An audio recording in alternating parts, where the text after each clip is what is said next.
Hi, lawyers and law firm business development people. The 6 critical components of a business plan for an attorney. In this series of videos, we're talking about how to grow a legal practice, and there's a larger session on a business plan for attorneys. Today, I want to focus on just one component of that, relationship building. So you know the issue because I hear it from attorneys all the time, and I experienced it as well. They never taught you how to grow your legal practice in law school.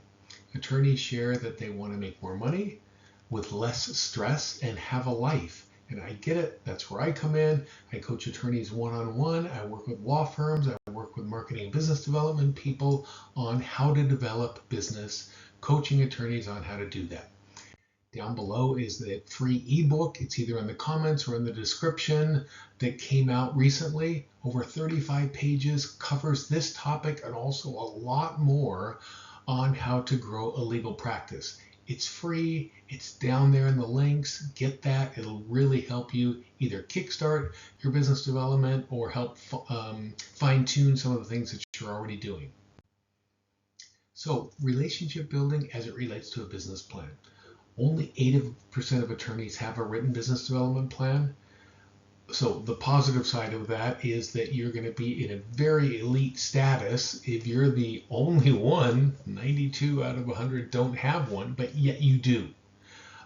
8 to 10 pages, a few hours to fill out, focusing on 1 year. Don't try to make them too long-term or too broad.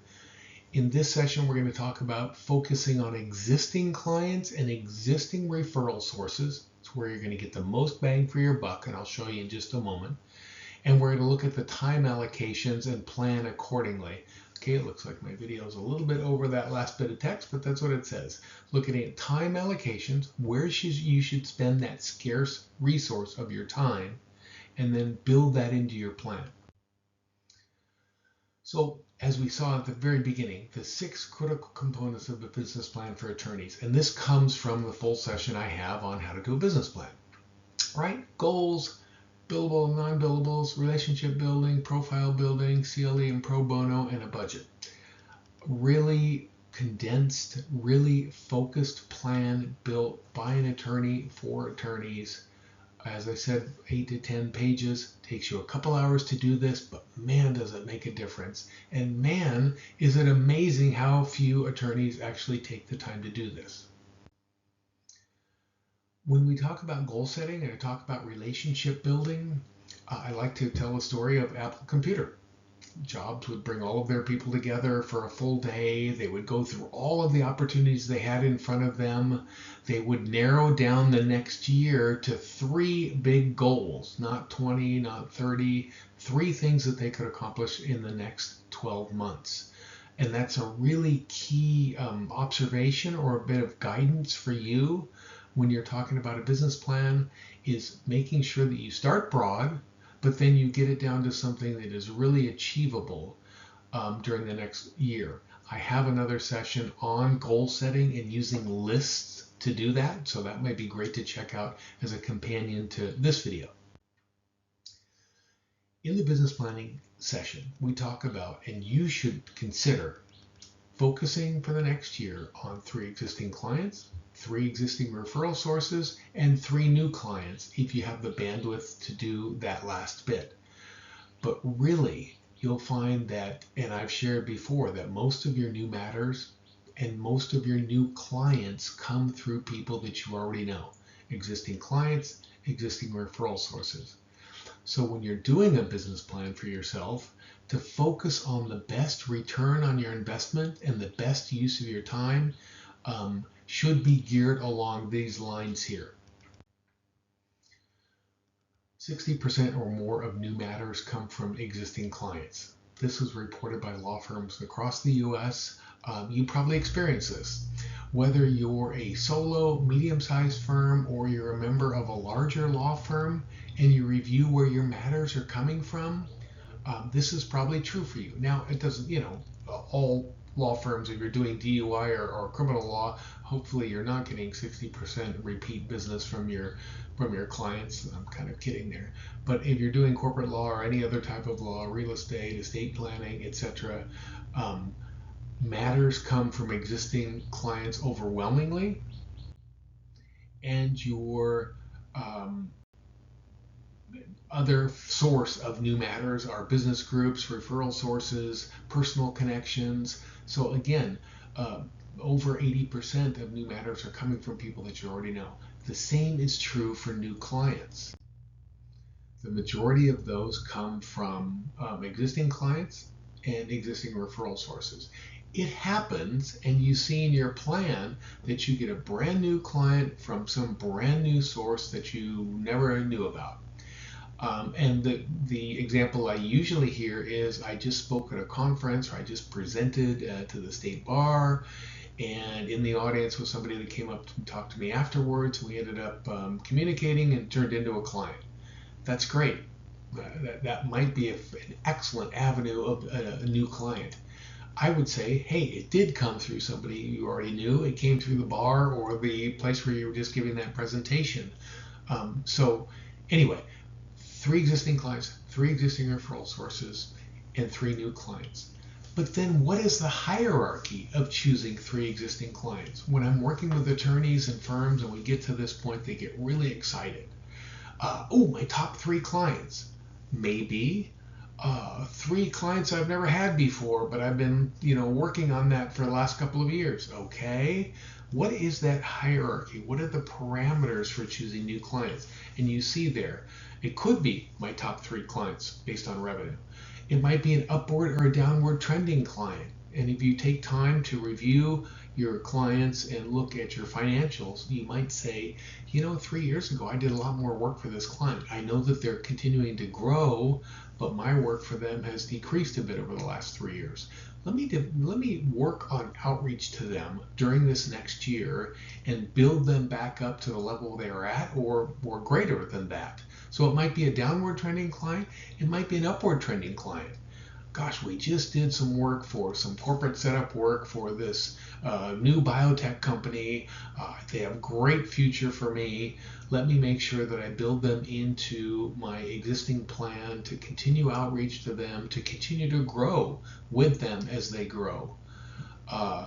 It's a cross-sell opportunity. You might say, there's one of my clients has real estate needs, and I have not helped them in that matter. I do their tax work. Let me bring in a real estate colleague at my firm or somebody that I know that I trust, and let's see if I can provide more services to my existing clients. And it might be a cross-sell in both directions. That real estate attorney might say, I have real estate clients and I don't do their tax work. You do tax work.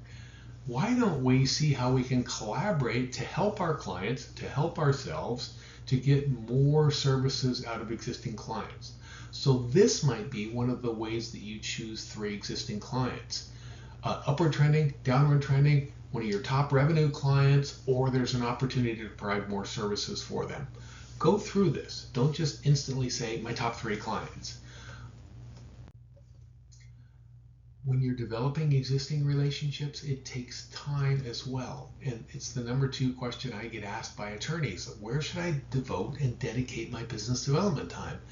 I would say these parameters here would be really, or these allocations here would be really helpful for you. 50% on existing clients, 25% on existing referral sources, 15% developing those new clients, and 10% on internal marketing. Again, this might depend on the size of your firm or your practice. If you're a solo, you might not have a lot of internal marketing opportunities, but a medium or a larger size firm, for sure, that cross-selling thing I just mentioned, presenting what you do at another practice group meeting, making sure that you have some content once or twice a year in the firm's newsletter. What are some of the things that you can do internally? But don't dedicate more than, say, 10% of your time in that area. So I love these allocations of time. They closely resemble where your matters and your new clients come from.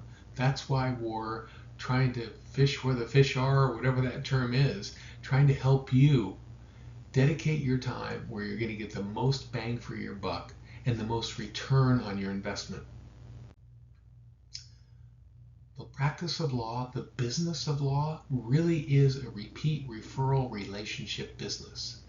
And once you get this, gosh, whether you're an associate or a partner or a managing partner or a practice group leader, you probably intuitively know this. Maybe associates aren't aware as they could be about, wow, as I develop my client roster, as I develop my relationships, I'm part of the Young Professionals League at the Chamber of Commerce or whatever, and wherever you happen to be spending time, realize how valuable that is. And it's not scattershot, it's a consistent, regular actions with those relationships, referrals, and repeat business. That's how you grow a legal practice. That's how you'll grow your legal practice. It's also small investments of time. This isn't big one-day life-transforming efforts that you're going to make. Small, consistent, regular actions create small wins. Great outcomes, more interest, less procrastination, you have increased activities, and this perpetuating cycle is a wonderful thing to get into, and it's a wonderful thing to realize. Like, say you're doing this business plan and you review after 1 year, hey, I got those 3 new clients. I developed more business out of my existing clients. I had more new clients come through my referral sources. Over the course of a year, by taking small, consistent, regular actions, it makes a difference. Hey, what's this next year's plan going to look like? Where am I going to focus my efforts? So it's helpful again, realizing the RRR, repeat referral relationship business, and then using small, consistent, regular actions to grow your practice. Hopefully this is helpful for you. If so, please like this video, subscribe to my YouTube channel. I'm dropping content regularly for you. That free ebook down below, great free gift, I think, from me to you, over 35 pages, a lot more on this topic, but also all the factors that will help you grow your legal practice. So until next time, thank you.